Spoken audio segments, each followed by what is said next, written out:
The Qualcomm's Snapdragon X Elite variant rumors to have a 50% more CPU cores, which with 18 cores and 64GB RAM is reported already in testing. As a seasoned tech chipsters has stated, the Qualcomm is testing Snapdragon X2 Elite devices in a configuration with 64GB of RAM. Rand Kott is best known for his inclusive published via German's Future.de stated this weekend that the SC8480XP aka SDX2 Elite is in testing with a 64GB RAM. He is also more convinced that this upcoming Orion V3 CPU architecture should be compacting 18 cores. PC enthusiasts are hopeful that Qualcomm has learned some lessons from its initial Snapdragon X Elite venture.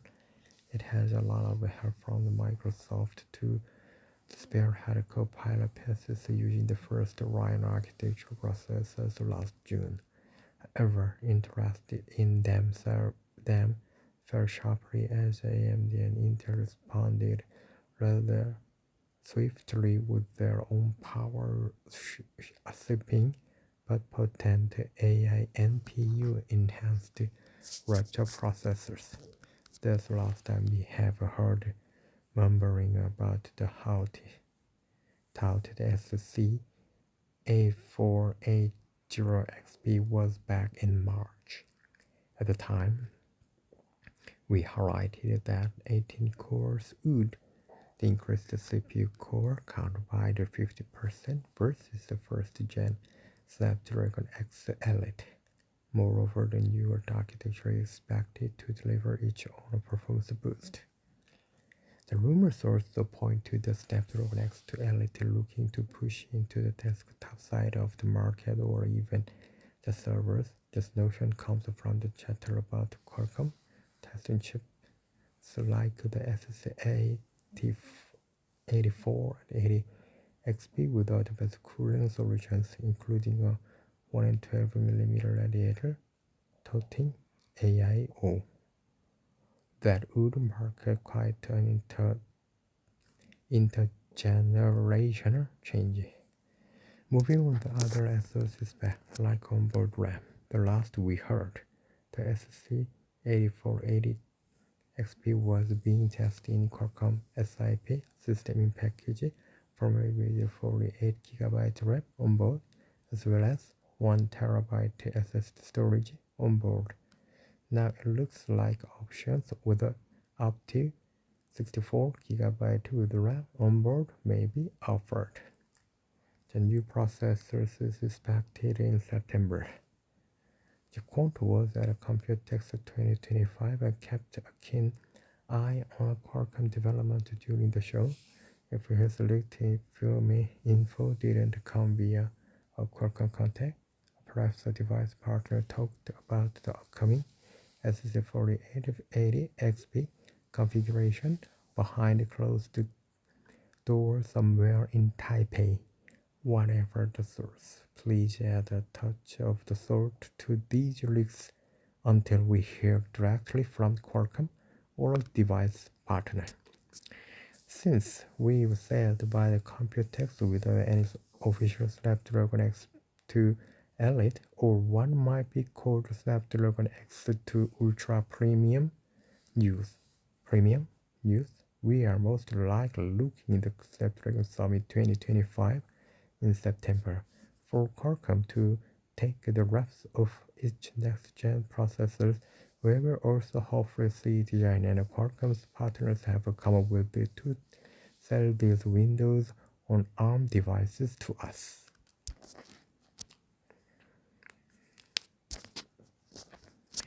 Okay, next one is this. The Synopsys posted financial result for second quarter fiscal year 2025. The results summary. Quarterly revenue of $1.604 billion, exceeding midpoint of guidance.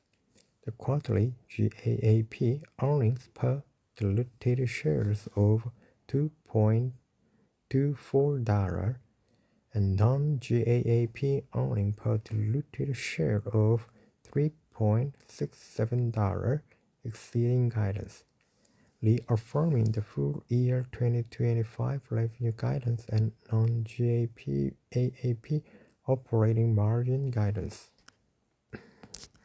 The Sunnyvale, California, May 28, 2025.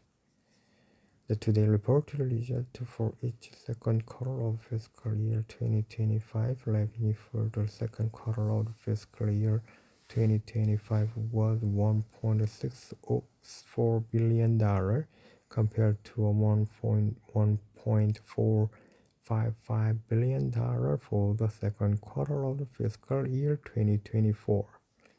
We deliver a strong quarter, which demonstrates the mission-critical nature of our product and the resiliency of our business, said Sasin Kaji, as President and CEO of Synopsys.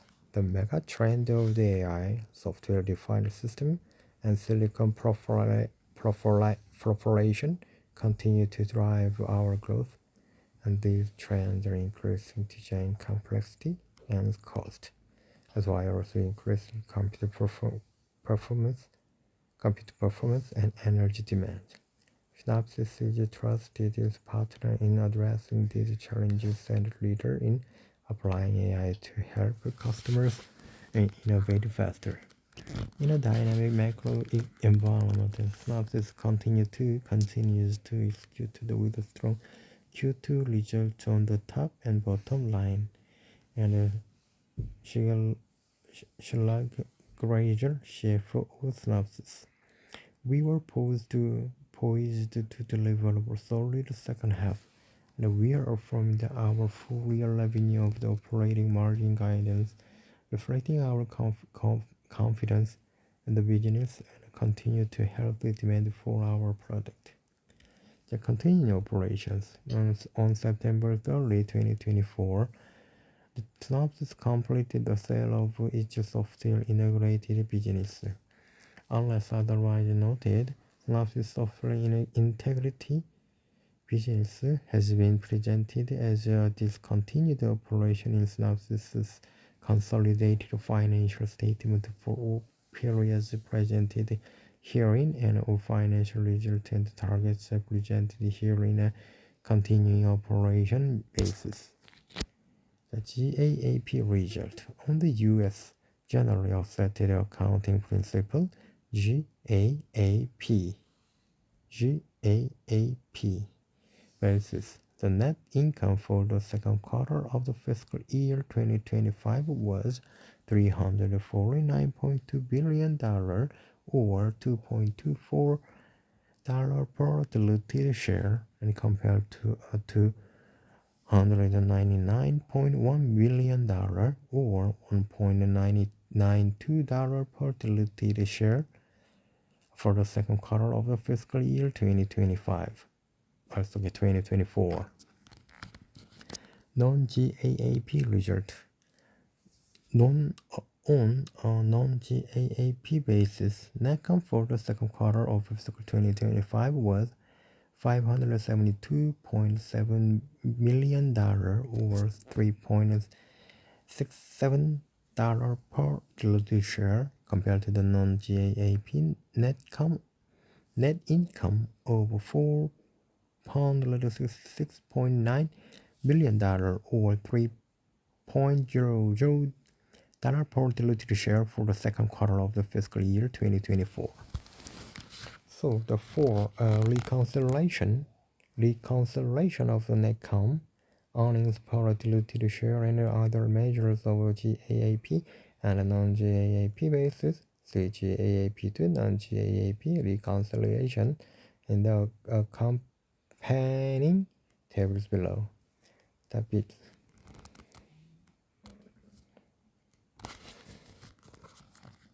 the business segment. Synopsys report revenue and operating income into a segment in design automation, which includes our advanced silicon design and verification product and services system, integration product and services, digital custom and field programmable and make it array IC design software and verification software and hardware project and manufacturer software product and other. And two, design IP, which is included our interface foundation security and embedded processor IP and IP subsystems IP implement service. The financial targets. The synopsis also provided consolidated financial targets for the third quarter of the and full fiscal year 2025. These targets reflect a change in the synopsis fiscal year from 52 and 53 week period ending and the Saturday nearest October 31st of each year to the October 30th of each year. As a result of this change, there will be 10 fewer days in the first half of the fiscal year 2025 and 2 extra days in the second half of the fiscal year 2025, which result in 8 fewer days in the aggregated of the fiscal year 2025 as compared with the fiscal year 2024. These targets also assume no further changes to the export control restriction over all the current U.S. government and entity restrictions. These targets constitution forward-looking for statement and are based in the concurrent expectations so the further discussion of the factors that could cause the actual result to differ materially from these targets and the forward-looking statement below. The target do not reflect the impact of any future financial or of targets for the combined company. And the free cash flow is calculated as cash provided from operation. And for a reconciliation of synopsis, the third quarter of the financial year 2025, including expenses, earnings per diluted share, and the other measures of GAAP and non-GAAP, the basis and the discussion of the financial target that we are not able to reconcile without unreasonable effort. See GAAP to the GAAP reconciliation in the accompanying tables below. Earnings calls open to the investors. Synopsys will hold a conference call for financial analysts and investors today at 2 p.m. is the Pacific time, as a live webcast of the call will be available at Synopsys corporate website and investors Synopsys.com. Synopsys uses its website as a tool to disclose important information about Synopsys and comply its disclosure obligations under regulations of fair disclosure. A webcast replay will be also able on the corporate website from approximately 5:30 p.m. Pacific time today through the time Synopsys announces its results for the third quarter of the fiscal year 2025. Effectiveness of the information. The target included in this press release is the statement made during the earnings conference call. The information contained the financial supplement and the corporate overview presented, which are available on the Synopsys Corporation website.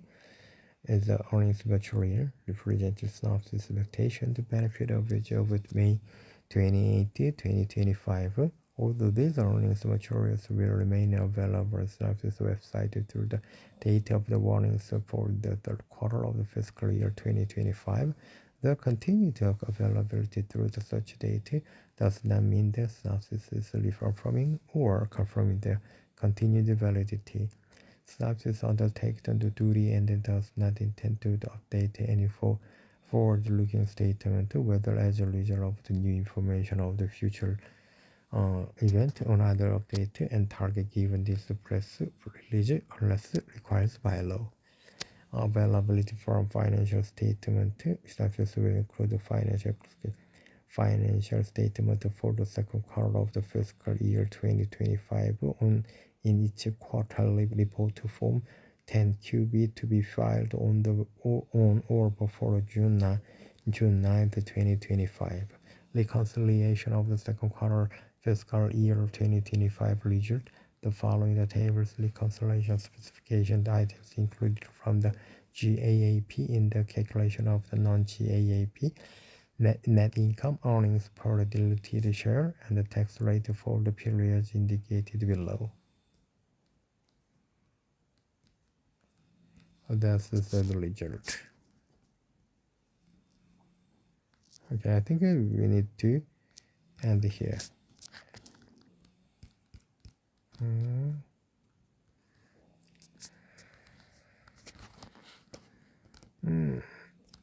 Other one.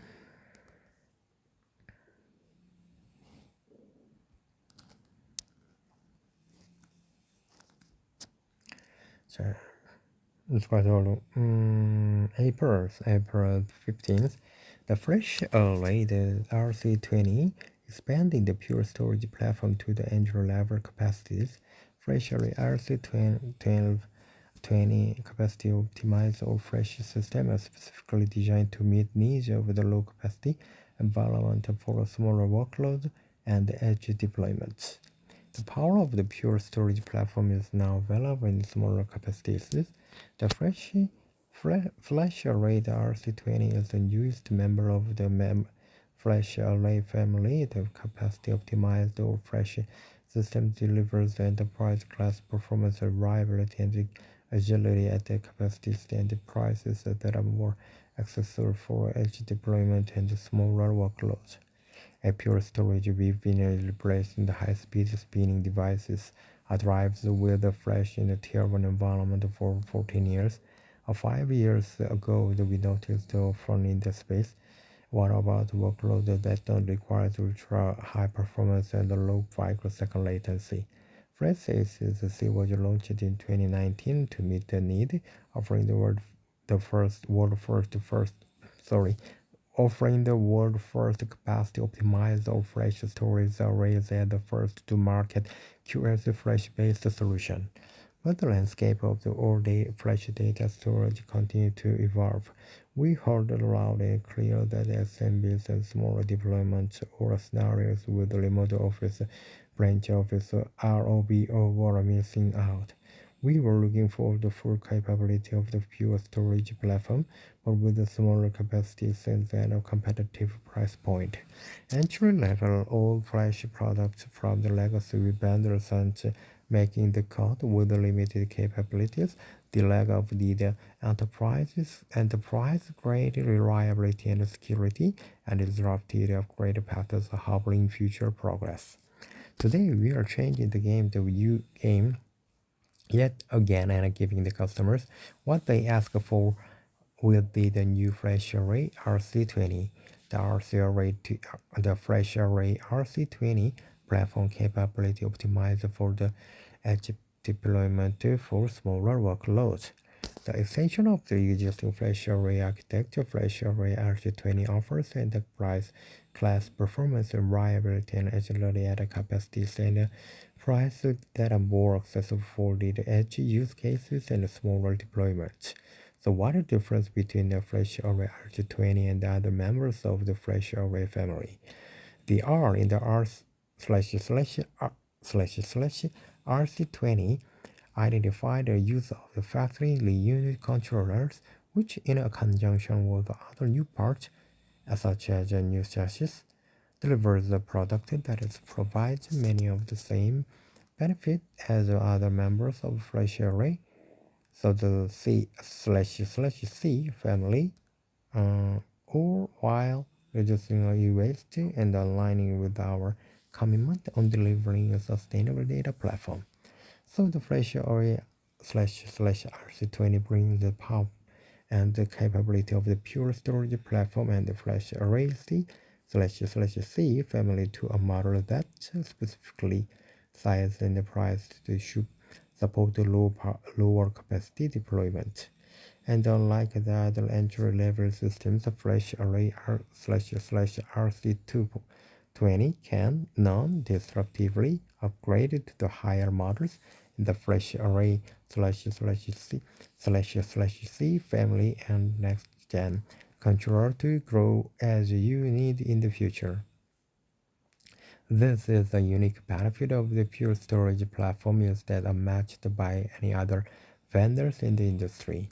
The companies that are considering moving to the all-flash for their business-critical workloads can now get the simplicity and the power of the Pure Storage web platform at a much lower capacity and the same competitiveness dollar per terabyte, making it an attractive way to move off the hybrid systems. The customers who are already harnessing the capability of the Pure Storage platform can now deploy the flash array with smaller capacities across the use cases while leveraging the same simple experience. So to avoid compromise for business critical workloads. Optimizations have business critical workloads that require high availability and consistent latency, but don't have the same performance requirement of mission critical workloads, making it challenging to find the right product to fit the customer's needs. So this conundrum applies to the number of the applications like large-scale VMs, database, and the dev test and the just recovery deployment to name a few. So for these workloads, customers are looking for the combination of entry-level capacity and the performance while maintaining the enterprise-grade security management. Existing offers of the market have not provided the right combination of these capabilities at the right price point, forcing customers to compromise with cheaper hybrid storage or pay premium for performance optimized flash they don't need. But it does have to be in that way. The Flash Array, the /C family offers a capacity optimized solution designed for those business critical workloads, delivering the reliability and consistent latency of the Flash at a hybrid storage economics. Configuration supports smaller capacity suite for edge deployment and smaller workloads up, and the PB scale by leveraging the industry-leading density only is possible with the direct flash modules (DFMs). So the differential rate //RQ20 has a lower point of entry starting in for a 148 terabyte, and as part of the per storage platform has the capabilities and the scalability that our customers expect. As part of the flash memory //C family memory array, the RJ20 is the tuned to provide a consistent low latency with a high-end dense capacity, the all while providing a dollar per gigabyte economics the customers would only expect from a hybrid storage array. The matched enterprise-grade performance and capabilities of Pure Storage platform now available in Flash Array, the RC20. For over 15 years, Pure Storage customers have grown to the trust and they depend upon a new Pure Storage to power their business, and as part of the Flash Array, the //C family and the Flash Array, the R//RC20 gives the customer the unique benefit of the Pure Storage platform, which no other vendors can match regardless of the capacity of the price. So the only Pure Storage platform gives you continuous workload optimization and enabling workloads to move to across the environment and storage arrays and only manage to a single and control plane with a Pure One and a Pure Fusion. This is possible with a combination of the intelligent fleet management, autonomous modeling, the global storage pool, and a single OS and workload mobility. As an extension of the Flash Array family, Flash Array //RC20 benefits from the unique differentiated of the Pure Storage platform, such as scalable, simplicity and flexibility, and unmatched power and space efficiency, and in place non-destructive upgrades and built-in cybersecurity and resiliency. With the power of the Pure Storage platform and the Flash Storage RC20, businesses of those sizes no longer have to compromise on upgradability and capabilities to meet their capacity and the price requirements. Now is a great time for a company to finally shed off the limitation of legacy storage products and join the thousands of customers who harnessed the benefit of the pure storage today. Resource. I see also like that. Okay. Gartner says the worldwide semiconductor revenue grew 21% in 2024, April 15, 2025. NVIDIA took number one position for the first time, reaching a 11.7% market share. Samsung Electronics remained in the number two spot, and while Intel dropped to a number three ranking. Understand Stanford Connecticut is April 15, 2025.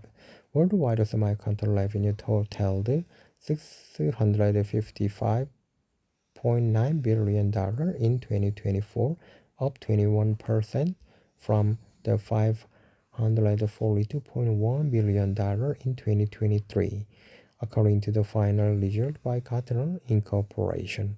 NVIDIA climbed to the number one position, overtaking Samsung Electronics and Intel for the first time. See Table 1. Experts take the position shift among the top 10 semiconductor vendor revenue ranking is due to the large demand for the AI infrastructure build out and an increase of the 73.4% in memory revenue, said Gaurav Gupta, VP analyst at Gartner. NVIDIA moved to the number one spot as a result of the market increase in demand for its discrete graphic processing unit GPUs that served as a primary choice for AI workloads in the data center. Samsung Electronics retained a number two spot, driven by gain in both DRAM and flash memory, as prices rebounded sharply in responses to an imbalance in supply and demand, said Gupta. The Intel revenue grew 0.8% in 2024 as competitive threat gained momentum across all its major product lines and was unable to take advantage of the robust increase in demand for AI processing. The table is Gartner data snapshot top 10 semiconductor vendors by revenue worldwide 2023 and 2024. Source Gartners and Gartner's clients can learn more about Gartner for high technical leaders. Gartner for high technical equips tech leaders and their teams with the robust best practice, industry insight, and strategic views into emerging trends and Gartner market changes to achieve their mission critical priorities and build the successful organizations of tomorrow. Additional information is available about Gartner. Gartner delivers actionable, objective insight that drives smarter decision and stronger performance on our organizational mission critical priorities. Mr. Gartner says the worldwide semiconductor revenue grew 21% in 2024. Okay. 자, AMD achieved the first TSMC product silicon milestone. The next generation AMD EPYC CPU, codenamed Venice, is the first HPC product to be brought up on TSMC next generation N2 node, Santa Clara, California, April 16, 2025. AMD today announced that the next generation AMD EPYC processor, codenamed Venice, is the first HPC product in the industry to be taped out and brought up the TSMC's advanced 20nm N2 process technology. This highlights the strength of the AMD and TSMC semiconductor manufacturing partnership to co-optimize new design architectures with leading-edge process technology. It also marks a major step forward in the execution of the AMD data center CPU roadmap with Venice with a track to launch next year. AMD also announced the successful bring-up and the validation of its 5th-gen AMD EPYC GPU product and TSMC new fabrication facility in Arizona, underscoring the commitment to the U.S. manufacturing. So the TSMC has been a key partner for many years, and our deep collaboration with their R&D and manufacturing teams has enabled the AMD to consistently deliver leadership products that push the limits of the high-performance computing, said Dr. Lisa Su and their chair and CEO AMD. Being a lead edge-based customer for the TSMC and the process for TSMC Arizona Fab 21 are great examples of how we are working closely together to drive innovation and deliver the advanced technologies that will power the future of computing. We are proud to have the HPC customer for our advanced 2 nanometer N2 process technology and TSMC Arizona Fab, said the TSMC chairman and CEO Dr. C.C. Wei. By working together, we are driving significant technology scaling, resulting in better performance and power efficiency and yields for high-performance silicon. We look forward to continue to work closely with AMD to enable the next era of computing. Just a few resources about that and about AMD for more than 50 years, AMD has been driven innovation in high-performance computing, graphics, then visual technology. Billions of people leading Fortune 500 businesses and cutting-edge scientific research institutions around the world rely on the AMD technology daily to improve how they live and work and play. AMD employees are focused on building leadership and high performance and adaptive products that push the boundaries of what is possible. So for more information about how AMD is enabling today is inspiring today tomorrow. Vision AMD. Okay. Okay. Today thank you for your time and see you next time.